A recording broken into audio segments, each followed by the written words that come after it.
गणपत बजाना काय को बंद किया? Check this out. कमरिया हिलाई हिलाई के ओठ में लाली लगाई के कमरिया हिलाई हिलाई के ओठ में लाली लगाई के Mix by Bablu DJ Vikas Singing by Bansidhar Chaudhary नाच नाच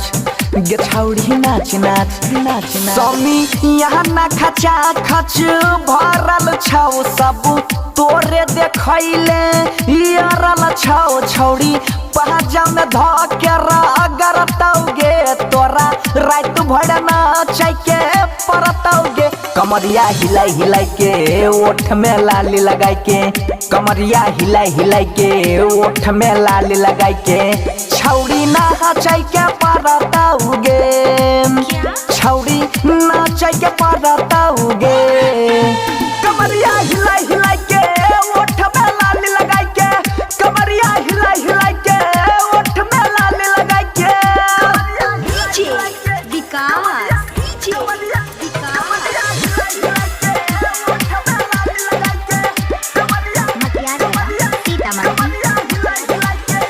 जब ठुमका लगाबै छी हिलै छौगे ओठा लाली गुलाब जेना खिलै छौगे छौड़ी हमरा इने जब आबै छी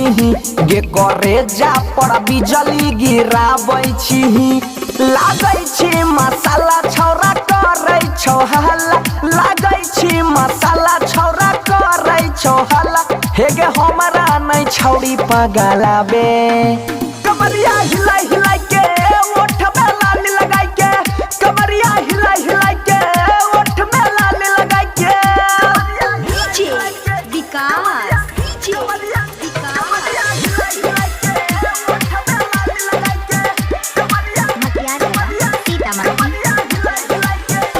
लेजर लाइट ढोरही पर बहरै छौगे छौड़ा देख के सामान सीटी मारै छौगे छौड़ी डीजे वाला के फटका रै छी कि हमारा पर कनखी तू मारै छी